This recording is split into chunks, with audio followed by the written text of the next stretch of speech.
Chapter 1. Cal. Keep running! The rain nearly drowned out my voice as I yelled at the others. However, I was the one lagging behind everyone else. Bullets whizzed past, missing my skull and sending tiny strands of black hair into the chilly winds. The shots made a small dink as they hit the nearby metal poles. This was my first week in this dangerous city of titans, known as Jotun, short for Jotunheimer, the land of the giants, according to Norse mythology. Though it was hardly mythology now, not when the giants ruled this city. However, we were not in the realm of the giants, but on Earth. New York, to be exact, or Old New York as the human rebels called it. How the Titans came to Earth was lost in history. Their arrival cracked the Earth, causing a flood that drowned almost every country under the raging seas. The planet could no longer support the lives of billions of humans. War soon followed for the meager resources the Earth still held, until the Titans created the sanctuary cities. Places that shared the planet's resources, where the chosen could live their lives peacefully. The cities proved to prolong humanity's survival. This place, known as Jotun, was one of those cities. A massive metropolis rising above the raging seas. As for the Titans, no one knew what they looked like. Most had never seen one before. No one alive, that is. But they existed, powerful beings from some unknown dimension. Did mankind fight them? Of course they did. It was a long, bloody war that took many human lives. The few rebels who remained still fought on, doing their best to sabotage the sanctuary cities until they were hunted down and killed. Sadly, my mother was among them. The Titans themselves rarely bothered with the humans who lived within their cities' high walls. Like an unspoken arrangement, the humans knew never to approach the mighty castle metropolises perched at the city's highest peak. However, the wealthiest humans lived at least near the castle cities, in a beautiful city carved from marble. I knew it as Level 1. There were 5 levels to the city, the closest to the castle being the most well-off area, and each level descending in location, beauty, and quality of human life. Although the cities kept us safe, it didn't stop people from whispering rumors that we humans were nothing but docile food. Those rumors didn't stop most of us from flocking there for survival. The outside world was hell, teeming with scavengers, hunters, and cannibals. The roving tribes protected their small lands fiercely and without mercy, as the sick, the diseased, and the discarded roamed until death welcomed them. This made traveling between the cities difficult, causing most to remain in one their entire lives. But I braved the long and dangerous journey from the giant-controlled city called Vanir, because my old friend Jackson needed me for a job. This job was supposed to set us up for a long time. Now I only wanted to punch the blonde in the face after I got somewhere safe. Now I understand why so many call this place the deadliest giant-controlled city in the world. Although I was partly to blame for the mess I was in, I just couldn't resist the credits we could make from this sale, but I never wanted nor expected to be running for my life right now. I see a place we can lie low, Jackson said while opening the unlocked shutters of a nearby shop. Jackson was the fellow with unruly blonde hair and angular features. He was handsome, even with that arrow-shaped scar above his brow. We had been friends for years since Jackson used to live in Vanir. What do we do? What do we do? The pixie-looking man with the bird face paced and panicked. His name was Joe. I had just met him that night, though Joe and Jackson had been friends for a while. Jackson assured me the young, fairy-looking guy was just right for the job. He described him as a jack-of-all-trades, but he was a master at nothing to me. He could hack, dive, and fight, but he was above mediocre at all 3. One thing I knew was that Joe, at least, was one hell of a good runner. Joe and Jackson barreled ahead, not missing a single turn through the dark, wet maze. But I was about to get my diver's brains blasted right out of my black, moppy-haired skull. The men dressed in black suits and firing guns at us were... well, I had no idea who they were. Jackson closed the shop doors, but that wasn't enough to stop the handful of men armed to the teeth from attempting to break it open. The only thing keeping it shut was Jackson. His strength was above average because of the overclocked tech implants embedded in his muscles, but even before he got them, he was still the strongest man I had ever met. "Jackson! What the hell was that?" I yelled, full of anger. My heart was racing, and I was hyperventilating. "You said we were diving for that thing, not stealing it from another dive team." Not now, Cal.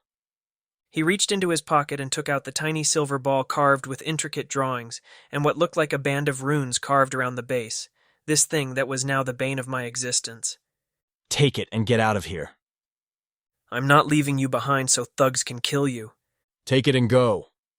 He slammed the damn thing in my hand and yanked me down, crashing our rough lips together in a dry kiss. I'll see you later. That kiss was an unexpected surprise. Jackson. Don't stand there slack-jawed. Go. Chapter 2. Cal. Reluctantly, I followed Joe and helped him open the shutters on the other side of the small noodle shop, but we could only lift it a little off the ground, just enough to squeeze through, and there was no way we skinny men could let go as the shutter fought against our attempts to keep it up. Shit, I exclaimed. We gotta crawl through. The only problem was it took both of our noodle-armed strength to hold this thing up. We were both petite, thin men trying our best, and neither could match Jackson's power. Jackson's face twisted with indecision. Maybe he struggled with the decision to come over and help us. I didn't want to ruin my friend's sacrifice to carry us more than he already did. Jackson was passing the baton, and I was already fumbling. Useless. Screw it! I dropped to the cold cement floor and shuffled underneath. Joe's grip slipped, and the shutters crashed onto my back, sending ripples in my nerves and causing me to scream out in pain. Keep going! Joe yelled, and the weight of the shutters eased up, allowing me to slip free. I reached under the shutters to hold them up to help Joe through. Come on, I got it. No, I'm staying with Jackson. He may love you, but I love him. Don't be stupid. What the hell was he talking about? We didn't have time for some old-timey romance movie. Our lives were in danger, and he was talking about staying? Go now! I cried in pain when a sharp object pierced my hand, causing me to let go of the shutters and watch as it slammed against the ground with a loud clank. Blood seeped from the wound until it flowed and mingled with the rain. Crazy bastard. Footsteps approached, giving me no time to think of Joe and his reasons for staying behind. Actually, it wasn't hard to tell why. He loved Jackson. He had just said it loud and clear.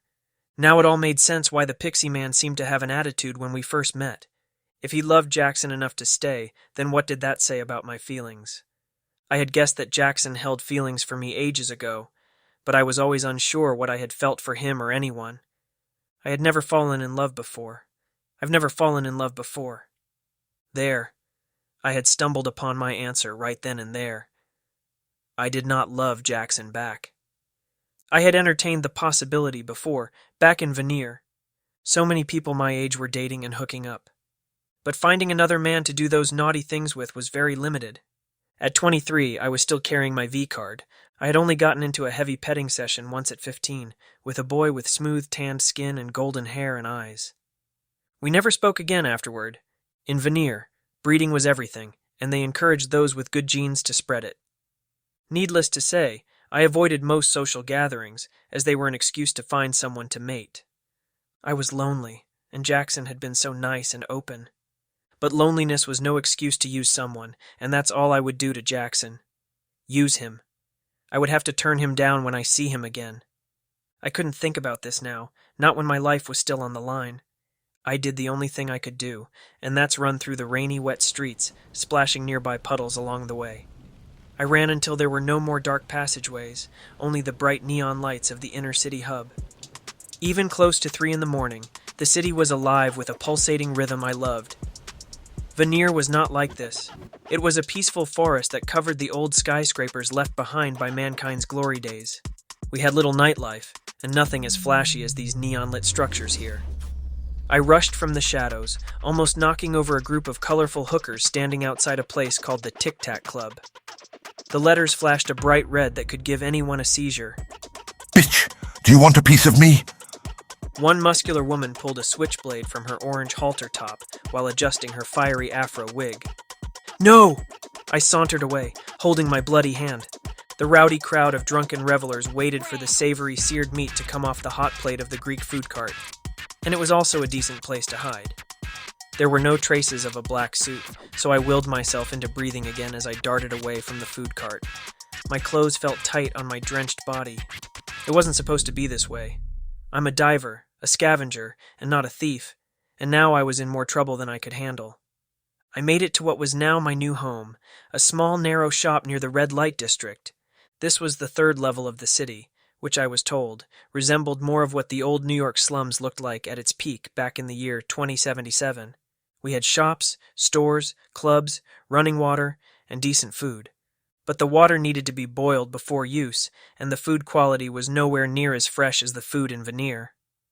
My dad and I lived in a small 2-bedroom apartment above the small store we owned. I stopped running for a moment and breathed in the musty, wet air before cutting through the narrow gap of buildings leading to my postage stamp backyard and up the flight of stairs, which led straight to my bedroom above. I used the key hidden under the pot to unlock the door. I hope I didn't lead those bastards here. After kicking off my rain-soaked boots, I grabbed an old shirt out of my tote to wrap around my wounded hand to staunch the bleeding. Moving mutely to the bathroom, I tried my best not to wake the old man. Well, so much for that. Cal, My old man called to me, his voice weak and gravelly. Shit. I approached his bedroom, hating the odor of sickness inside. If I could snap my fingers and will it all away and see my dad standing before me, healthy and smiling, his skin glowing with youth again, I would do anything. Hell, I'm already doing everything. Hey, Dad, I replied, standing in the doorway to keep the older man from seeing the wound. What are you doing up so late? waiting for you. He rested in bed, looking up at the ceiling. He was a frail-looking man, pale and eyes darkened from the sickness. You didn't need to. I'm fine, I said, barely able to see him in the darkened room. No, you aren't. He lifted himself up into a sitting position and looked at me. His eyes shined in the moon's dim light. Do you want to know every parent's worst fear? They say losing a child. I folded my arms to shield my hand, and how Dad looked at me always made me feel like an unruly child caught with my hands in the cookie jar. No, it's watching your child struggle to save you, watching them endanger their own lives for your sake. Your mother was so beautiful, you look like her. He balled his fists and clenched his teeth at the painful memories that bombarded him. I didn't want to hear this story again. The story of how he accepted a terrible job from a Titan to fund their rebellion, which led to my mom's death. He sighed while staring off into the night. He turned to me, tears welling in his sunken eyes. I just want you to live. I sighed, turning away, unable to look at him further. Please get some rest. I'm sorry about this. I closed the door to his room and headed to the bathroom to nurse my hand and stitch up the small, ugly wound. After cleaning the blood from the sink, I changed into some dry clothes. Nothing fancy. If I had anything fancy. Just a simple blue shirt and baggy gray jogging pants. I headed downstairs and turned on the dim lights in the shop. It wasn't much, just a little building on the ass end of town, dedicated to selling the rare goods I found while junk diving in the old ruins in the sea. Most of his shop was full of a few run-of-mill items that were scarce today. A washing machine, printer, cell phones, and other old tech equipment. Things that were lost over time due to the flood and rotted at the sea's bottom. If I could fix it, someone would pay for it, and that's why some people became divers, hoping to cash in on people's desire to stay connected. After all, the internet still worked. It was just a matter of connecting to it, and without a device, a doorway if you will, you had nothing. Every once in a while, if a diver were lucky, they would find something rare and expensive. I kept these items locked away in the back and only planned to advertise on the black market whenever I could afford it. Jotun wasn't the same as Veneer. In Veneer, we helped each other because we understood that to survive, we had to become one body. It was hardly the best life and could be oppressive in its own way, but after seeing this place and the chaos and confusion that came with it, I didn't know what to feel. There was a certain sense of freedom here, and I became almost addicted to it. But was it worth it? I sat down and wiggled my feet, enjoying the soft, warm squirrel slippers I bought at a shop in Rapture City on my way here. My feet still hurt from the running, but this made them feel better than those damp boots from before. I knew it rained a lot here, but I didn't know what I was getting into. Even now, the drops banged on the shutters and ground outside. It was peaceful. Almost enough to lull me to sleep, but I needed to stay awake. I pulled out the small ball that looked as big as a pair of dice. It was a perfect round ball with strange drawings and runes looping the base. This thing had to be vital for a group of men to hunt us down in the streets for it. I couldn't think of anyone who would find this thing valuable except the Titans. Just look at these strange writings. I was sure it had something to do with them. Jackson never told me what this was. Now it was time to find out.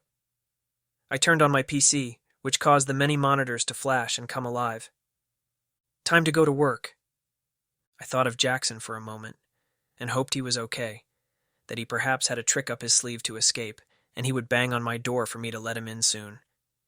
There were no police in this city, at least not down here in the lower levels, so there was no one to call for help. And even if there was, what could I say to the police? Help? The men we robbed fought back? Chapter 3. Thorsten. I longed for the cold, crisp, fresh air of home, the rich soil, the forest and trees. I missed hunting in the woods and running wild and free. My hair was loose and blowing in the strong winds. I had come through the portal to this damnable place because I felt the pull. That undeniable force that would lead one to their fated mate. Instead, all I got was 100 years stuck in this realm filled with dwarves and no sign of my fated one anywhere. This must have been some cosmic joke. One I didn't find funny at all. I had woken up every morning and looked down at the city's spiral maze below and its inhabitants. The dirty muck running along the streets like blood flowing through the veins of a great beast. I thought coming here would be an adventure. I would find my fated one and return home victorious. But this land of dwarves had proven to be anything but a nightmare, and one I couldn't escape from. To make our lives as comfortable as possible, we created our castle cities to accommodate our height and weight. We followed our laws from home. The nobles ruled together as a council. However, some nobles held more power and sway. I was perhaps one of the most influential of them all, a royal prince. A rare breed, as most of the nobles who had arrived with me were dead.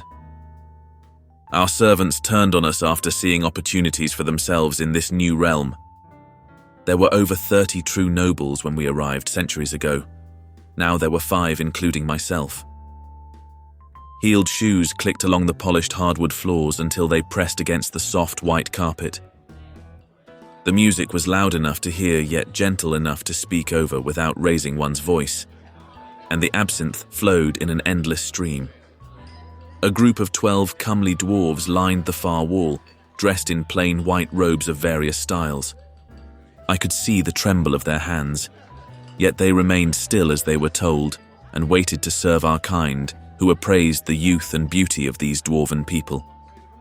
If chosen, they would become a thrall and be escorted to the household of their new master. Most of these dwarves had come from the black market as children and were raised in a school whose sole purpose was to teach them how to entertain. What mattered was their look, manners, and the way they carried themselves. We did not purchase these dwarves to please us sexually.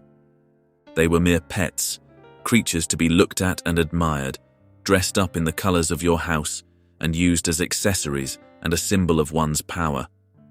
Good to keep the bed warm and inviting on a rainy night, but to fuck one, even out of curiosity, was going too far.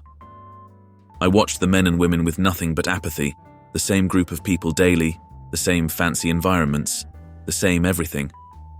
I wondered what the denizens below were up to in their cheap hovels and rain-soaked streets. Would they be happier if things were different and we never had come here? I'm sure they would. We destroyed their world upon our arrival. Did they think we did it on purpose? Would they even understand the magic behind being able to transport oneself between different realms? Look at me, speaking as if I'm an expert when this magic had only been discovered 2 years before we made the journey here. One of our magical engineers had accidentally created the Traveler's Rune, killing him. I had built both the portal station the rune would power and a barrier shield to control the unstable rune.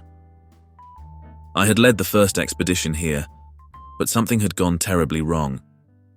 An explosion within the station occurred as we entered this world, destroying this realm and any chance of returning home. I had lost the rune to the intense seas. A young noble with wild red hair braided along the sides pressed himself against the wall, looking like he wanted to disappear inside. He must be new to these parties. His father was old but wealthy, and the young man must prepare to take over the house. I concluded. That meant he would need his own servants and dwarven thralls. Darling. The sultry blonde strutted across the room, turning every gaze on her as she did. She knew every man wished they lined her up against that wall in a white robe waiting for purchase, and she revelled in their wild imaginations. Did they wonder what she would look like with her white pearls wrapped around her naked body? She planted a kiss on my cheek. Did you finally find one interesting? She purred in my ear. No. I gave her a chaste kiss on the cheek. Careful, love. She raised a brow, not at all satisfied. What would they think seeing you give your soon-to-be mate such a cold kiss? I don't care what anyone here thinks. You had better care. She stood in front of me. Her red-coloured lips formed the perfect pout. Power here is fleeting. If you're weak, they will eat you alive. She pulled a small grape wrapped in a soaked leaf from the silver tray as the servant passed by and enjoyed the burst of sweet nectar in her mouth. I glanced around the room. An old Titan male with a great white beard was in the corner with a newly acquired female thrall. Another young man, almost the same age as me, did everything he could to maintain his composure.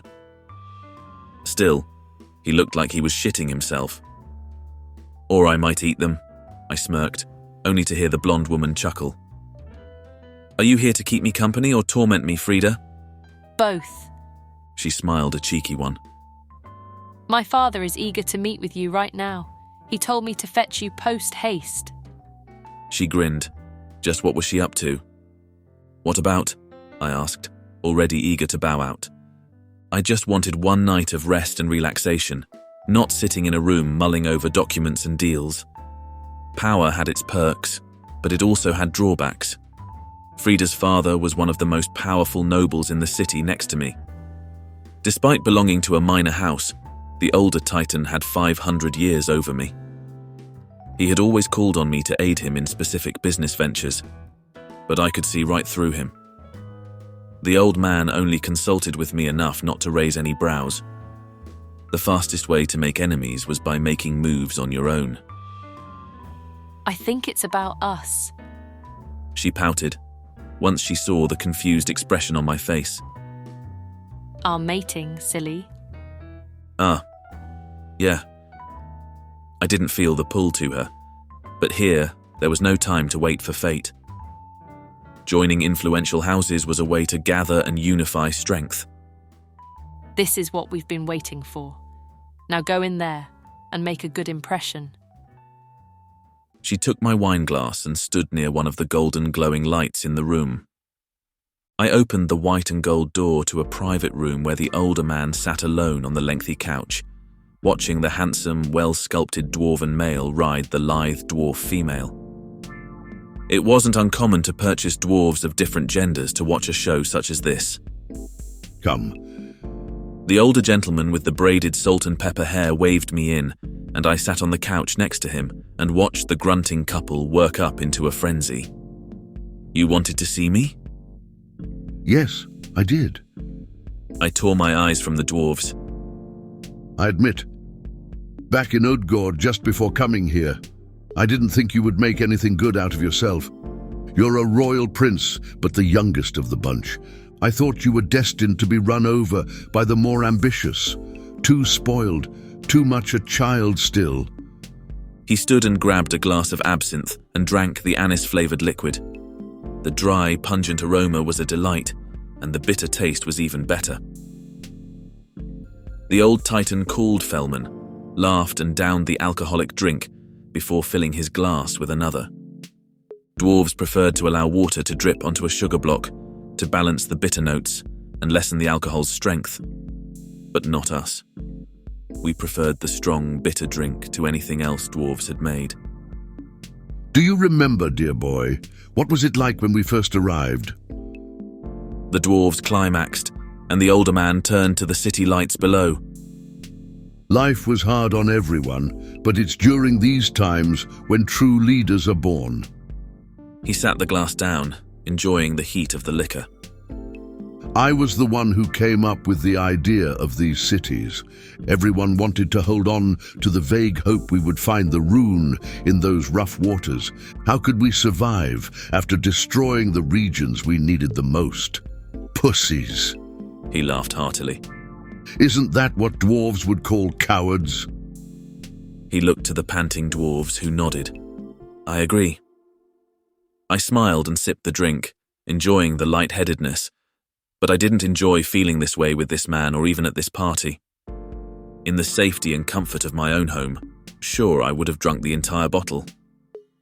But not here among my enemies, and I didn't care to get drunk while listening to some noble asshole toot his own horn. And no, I disagreed with him. Building these cities is what saved our asses. And now look at us. We're not just surviving, we're thriving. That's why I admire you, Thorsten. You used your brain and courage in the face of adversity, and now you continue to stand here. Thank you for your kind words. Enough ass-kissing. Let me tell you why you're here. He gestured for the naked dwarves to leave. I have it on good authority that the madam is still searching for the rune. She has employed several of these dwarven dive teams to hunt it for her. Now, that was interesting. I take it this concerns you? Of course it concerns me. It's not as if I wouldn't want to return home. However, think of the chaos it would cause us all if she found it. He shifted his gaze to me. I knew what he wanted. He wasn't interested in returning home because of how powerful he is now. A minor lord turned king who would give it up. Even if she found the rune, using it without my shield and portal station would be suicide. She's a smart woman. She knows this. And you believe nothing would come of it? I'm sure. I held his gaze. Is that all? Yes, it is. He sat back on the couch and I stood to leave. Did he know I was secretly building another portal station intending to leave here? I wasn't colluding with the madam, but I also intended to open another portal should I find the missing rune. I'd rather leave than say something and give myself away. We exited the room. Fellman walked over to his daughter, who still beamed excitedly about what this meeting meant. Another Titan dressed in a red tunic and loose pants approached. The man with the stark black hair and tight-lipped expression was Gio, the one I mentored, and my heir. It wasn't uncommon for an unmated childless noble to have an unrelated heir, a guardian of the house, so to speak. Their job was to protect the household and act as lord if the true lord traveled far. When you mate and have a child, and that child comes of age, the guardian must step down. These house protectors would be significantly rewarded for their service, even given nobility if they were not already nobles. Gio was my house's protector before joining me on this expedition. So your presence is requested. Seems like I'm needed elsewhere. I want to see you tonight. Frida grabbed my arm before I could depart. She whispered it, embarrassed by the desperation in her voice. I didn't know when she had left her father's side, but she seemed to sense when I left. If I have time, I assured her, though I wasn't doing a fantastic job. Frida could feel my desire to leave like always. Remember, I will be your mate. I know it isn't fate, but still, you know how I feel about you. I know. I pulled my arm from her and departed from the room. Gio handed me my long red coat and opened the umbrella once we stepped outside into the cool, rainy night.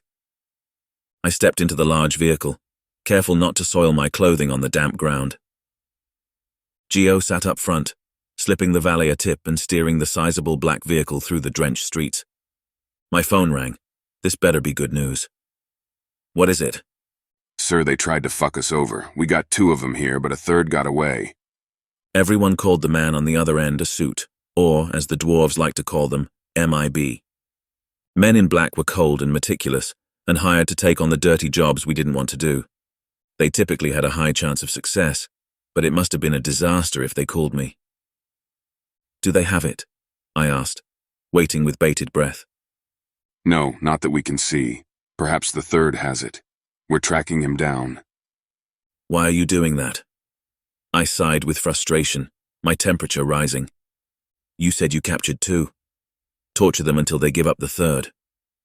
We tried. The bastards are holding out too well. They won't once I get there. I hung up, annoyed. Why does nothing seem to go my way when I need it to? I asked no one in particular, and Gio knew not even to reply once my mood soured. Chapter 4. Thorsten. The glitz gave way to decay, and there was nothing glamorous about the poor, dirty souls who lingered outside the massive metal tubes hanging overhead, separating the upper district's waste from the lower. The impoverished dwarves raised their buckets to catch the upper level's leftover meals as they rained above. Half-eaten chicken primavera, spoiled chili, and that recalled salad snack pack that needed discarding, along with some expired sandwich wraps, all flowed down the garbage tubes. We ended up in some seedy warehouse near the lower docks on level 5. It was the home of a black market auction house that sold everything from old technology, lost to the floods, to tech implants, slaves, and everything in between. A suit or MIB waited for us out front and escorted us inside and out of the rain. This place stinks. I covered my nose once we opened a private warehouse section doors. It was filthy, a room they used to store the fish caught at sea. The creature's blood soaked the floor with water and leftover ice. There was also the stench of urine mingled with it all. Sir, it's the thief we captured. He soiled himself. You shouldn't go any further. Gio warned. You could catch some dwarven disease. The suit scrunched his nose at the statement, most likely offended at the very idea that he and his kind were so filthy they could make us ill. I'll be fine. I approached the blonde-haired dwarf the suits kept strung up and suspended in the air on chains. His wrists and ankles were bloody and bruised from the shackles. Good. I didn't want to bend over to talk to this dwarf. Blood dripped and rolled down his arm until it reached the dried bloodstains on the ground, near the drain. I don't understand. I finally addressed the injured man. You were the one who contacted me to sell me the item, so why did you renege on our deal? Did another of our kind make a better offer? The dwarf kept his head low and unresponsive. Look at how you avoid my gaze. I'm sure you were a big man when you believed you were cheating me out of my credits. He kept his lips shut and kept his eyes on the dirty ground. Did he have it on him during the meeting? I focus on the shaved head male in the crisp black three-piece suit. Yes, he did. However, he panicked when we asked to inspect it. Then it was a fake? We didn't have time to verify. He was asking for more money than you originally agreed to. You really are stupid or ballsy or both. Piss stained the dwarf's jeans. The stinging stench offended my nose. You leave me in quite the situation here. If the item is fake, then you tried to scam me. If it's real, it means you could dive into the abyss, a feat in itself, or you're that shrewd of a person you stole the device from the dive team who acquired it. I don't like unanswered questions. The petite dwarven male hung near the blonde, his short brown hair wet and clinging to his skin. His teeth chattered. How old is this one, Gio? He doesn't look half bad. Perhaps someone would buy him. If not one of our kind, then perhaps a wealthy dwarf. I hoped the blonde understood what I meant by this threat. The rich dwarves who resided in the city's upper district would buy this male, dress him in leather, and have their way with him. Perhaps a fate far worse than being dressed up and pranced about by our kind. And selling him would be enough to consider my time well spent, but it wasn't money I needed, and selling this bitch would do nothing to console me. But if the blonde thought a terrible fate awaited this smaller, more delicate-looking male, and it led to getting what I wanted, then it was worth it. The blonde pushed air through his teeth, making a disgusted noise. Or perhaps I should? I walked over to the smaller male and gestured for the suits to loosen the chains holding him up. He fell to the floor, trembling with fear. His face was bloodied, and his left eye was swollen and bruised. Snatching him up, I kept my eyes on the blonde the entire time, ensuring the strung-up dwarf knew my intent for his smaller companion. Please! The small male cried as I ran my large hand along his body, squeezing his little arse. You piece of fucking shit. The blonde grimaced. I'm sorry, Joe. He tried to look away. Geo grabbed his face, forcing him to watch. I ran my lips along the nape of his neck, my hands gripping his tender place. His breath hitched despite himself. It won't work. The blonde struggled to pull his face away from Geo's grip. If you hurt him, I swear. Before the dwarf could finish his threat, I whipped out my pocket knife, a small thing I use just for their kind, and stabbed the smaller male in his slim thigh. Now it was time to bargain. Ah! The slimmer one screamed and tumbled to the cold, wet floor. I closed my eyes. This was exquisite. There was nothing like watching the look of total defiance soften into myriad expressions until fear took over. The smaller male gripped his leg and looked up at me, expecting me to show him mercy. They always do. I sliced at him again, blood splattering my once clean and crisp robe, soaking into the red color like a designed pattern. The one who has your device is a diver. The smaller male cried out. We stole that thing. That thing you're looking for from another dive team. It's real, I swear it. Arg! We were going to sell it to you, but we just needed more money. Joe. This diver has it. Where is he? I asked, thankful for not having to do more. They brought this pain on themselves for trying to rob me. I'll tell you everything. If you let me. And Jackson, go. I'll tell you. Where he lives. And how to get him here. I'll fucking kill you, you Titan piece of shit. The blonde thrashed himself about like a caged dragon, his fierce eyes on me as if he could tear me apart if we only released his restraints. I could tell he had tech implants and strength enhancers. He probably could give me a good fight if I freed him, but I wasn't in the mood. All I wanted was the Traveler's rune to transport me home. Sir. A suit approached with a gun pointed at the blonde's head. No. I need him alive. I kneeled to speak to the smaller male, who shivered in his blood. A stream of urine pooled around him. Tell me more about this diver and I'll let you and your friend go. You promise? You and your friend mean nothing to me. The one who has my property does. If you can deliver that person to me, then I'll consider our deal done. Don't do it, Joe. The blonde cried out and Geo gestured to the suits to gag him. He has a shop. In the Neons District underpass. What does he look like? The smaller male looked at the blonde and lowered his eyes, ashamed. Jackson, he has a hollow picture of him. Geo shoved his hand into the blonde's pockets, pulled a silver cord with a bulky oval locket dangling from the end, and tossed it over to me. I opened the small clasp. The small light streamed out, displaying the hollow of a man with full lips, almond eyes, and wild black hair, the sun hitting them just right. My heart lurched like suddenly time sped forward, like a vehicle going downhill too fast, that rush of adrenaline forcing the hairs on my back to rise and tingle to life.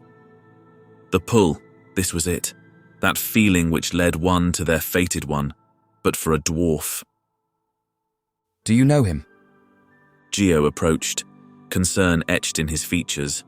I breathed deeply, swiftly closed the locket, and stuffed it into my inner coat pocket. Of course not, he's a dwarf. I then looked at the smaller male. You mentioned getting him here. Yeah, my brother can help me get Cal here. I reached for my phone and held it out for him to talk. Get him here, now. Chapter 5. Cal. A loud banging at the door sent me on edge. I thought of my father resting upstairs, grabbed a small gun under the desk, and peeked out the window into the rainy night. I'm closed, I yelled at what looked like a man and woman around my age. This is Davy, Jackson's friend. He told you about me. The man outside said, Show me some proof. The man held his forearm against the glass, showing off a tattoo of an Ouroboros symbol with a trident through it. It was the same tattoo Jackson had, and in the same spot. It wasn't uncommon for dive teams to get tattoos together that represented their team. What are the odds that this guy got a tattoo to trick me? Not likely, as he would be a dead man. No dive team would tolerate someone who wasn't a part of their group to sport their tattoo. I unlocked the door, and he pushed inside, quickly disarming me. He combed his auburn hair into a poof at the top, and the woman was mousy-looking with brown hair and enormous eyes. What the hell happened? The man pointed an accusatory finger at me. He dressed like the typical punks around the lower levels of Jotun, black and blacker and some silver chains to bring it all out. Excuse me? I recoiled and reached for the space at my hip. Jackson had warned me always to keep a weapon on my body in this city, but new habits were hard to form. I thought the gun was enough, but apparently it wasn't. Davy! The mousy-looking woman scolded. Davy reached into his pocket, taking out his phone. You're Jackson's friend, right? The mousy woman asked, getting my attention right away. I moved back near the counter to put myself closer to the knife Jackson gave me years ago in veneer. Don't even think about it! The mousy woman pointed her gun at me. Yeah, I am, and he's in big trouble right now. I held up my hands. Take a look at this. The man held the phone up and pressed play on what looked like a vid. The place looked dimly lit and dank. The footage was nearly grainy, but there he was, Jackson, chained down and alive. Hey, all you worthless motherfuckers out there! A man bellowed on the screen. He and the other men danced about in what looked like clown masks and grungy-looking janitor outfits. The BOM is feeling mighty damn generous today. Anybody want to claim this turd? Bring at least 500,000 credits. Price negotiable, though, so try to bring more.